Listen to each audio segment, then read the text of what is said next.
ধরনের চার্জার ফ্যানগুলো আপনি আজকে ঠিক করে দেবেন, কালকে আবার রিটার্ন আসবে। ভিউয়ার্স, আজকের ভিডিওটি টেকনিশিয়ানদের জন্য এবং যারা চার্জার ফ্যান নিয়ে বিপাকে আছেন তাদের জন্য আজকের এই ভিডিও। তাহলে শুরু করা যাক। এই যে রেজিস্ট্যান্সগুলো দেখতে পাচ্ছেন, এই রেজিস্ট্যান্সগুলো অতিরিক্ত গরম হয়ে পুড়ে যায় এবং কি সুইচ পর্যন্ত গলে যায়। তারপর এই যে দেখতে পাচ্ছেন ব্ল্যাক হয়ে গেছে, মানে পুড়ে কালো হয়ে গেছে। এখানে একটা ট্রানজিস্টর থাকে, এই ট্রানজিস্টরটিও পুড়ে যায়।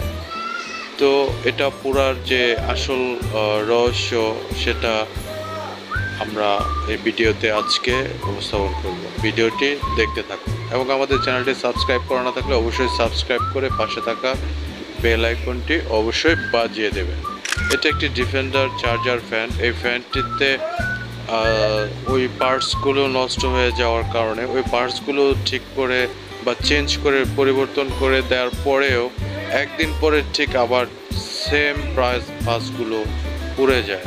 তো এটার কারণ হচ্ছে আমাদের যে প্রবলেমটা, এই প্রবলেমটি মূলত ফাইন্ড আউট করা হয়নি।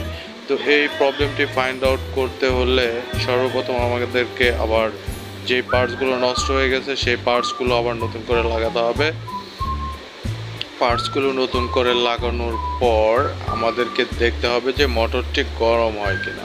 যদি মোটরটি গরম হয়ে যায় তাহলে অবশ্যই আমাদের মোটরটিও চেঞ্জ করে নিতে হবে, কারণ মোটরটি থেকে এই প্রবলেমটি হচ্ছে।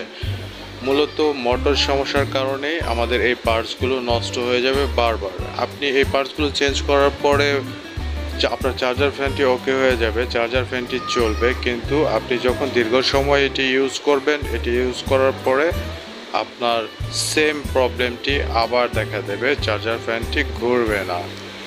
ওই পার্টসগুলো চেঞ্জ করার পর আমাদেরকে আরও ছোট ছোট যে কম্পোনেন্টগুলো থাকে, ডায়োড থাকে, ওই ডায়োডগুলো আমাদেরকে একটু চেক করে নিতে হবে।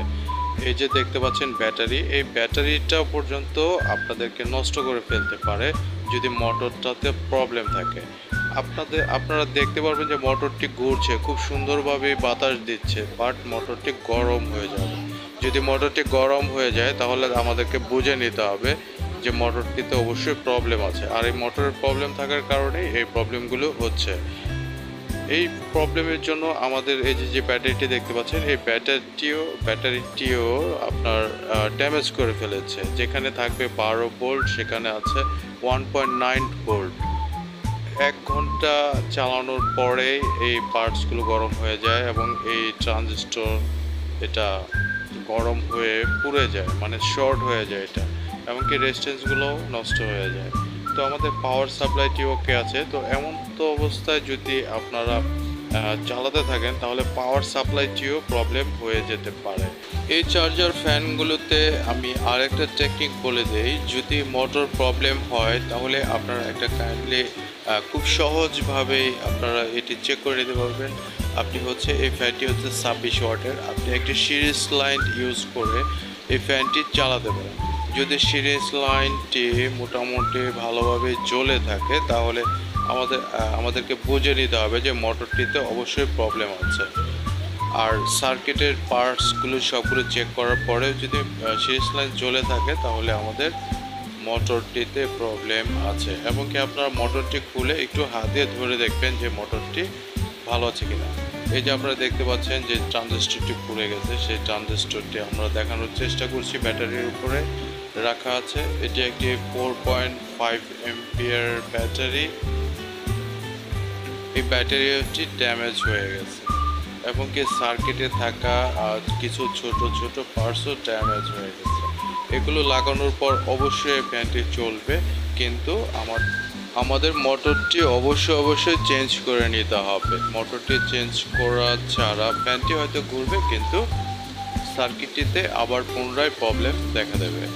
আমাদের এরকম অনেক ভিডিও, 200+ ভিডিও দেয়া আছে আমাদের চ্যানেলে। আমাদের চ্যানেলটি অবশ্যই ভিজিট করে আসবেন এবং কি যদি আপনার সাবস্ক্রাইব করা না থাকে অবশ্যই চ্যানেলটি সাবস্ক্রাইব করে দেবেন। এবং আবারও বলছি, এমন ভিডিও আপনার নোটিফিকেশনে পেতে অবশ্যই বেল আইকনটি বাজিয়ে দেবেন যেন পরবর্তী ভিডিও আপনার সামনে চলে আসে। তো ভিডিওটি শেষ পর্যন্ত দেখতে থাকুন। এই যে চার্জার কানেকশন দেওয়ার পর চার্জিং হচ্ছে, সব কিছু ওকে আছে। এবং কি যদি আপনাদেরকে একটু মোটরটা ঘুরিয়ে দেখায় তাহলে আপনারা দেখতে পারবেন যে মোটরটিও ঘুরছে, তার মানে ফ্যানটি ঘুরছে এবং বাতাসও হচ্ছে। কিন্তু আপনার ওই পার্টসগুলো গরম হয়ে যাবে, কিন্তু এটা খুব দ্রুতই গরম হবে না, এটা ধীরে ধীরে কিছুক্ষণ চলার পরে গরম হয়ে যাবে। এই যে আপনারা দেখতে পাচ্ছেন ফ্যানটি কিন্তু ঘুরতেছে। তো এইভাবে ঘুরবে, কিন্তু আপনার বেশিক্ষণ হয়তো ঘুরবে না। 4-5 ঘন্টা এইভাবে রানিং রেখে দিলে সেই পার্টসগুলো আবার কেটে যাবে এবং নষ্ট হয়ে যাবে। সো মূল কথা হচ্ছে যে এই ফ্যানটির মোটরটি অবশ্যই চেঞ্জ করে নিতে হবে। চেঞ্জ করার পর যে পার্টসগুলো নষ্ট হয়ে গেছে ওই পার্টসগুলো লাগিয়ে দিতে হবে, তাহলে এই ফ্যানটি পুনরায় আবার সচল হয়ে যাবে এবং খুব ভালো সার্ভিস দিতে পারবে। চার্জার ফ্যান ইউজারদের জন্য আরেকটা ট্রিক্স হচ্ছে, আমরা শীতের সময় ফ্যানগুলো চালাই না, অবশ্যই শীতের সময় কিছু সময় হলেও ফ্যানগুলো চালিয়ে রাখবেন। ধন্যবাদ আমাদের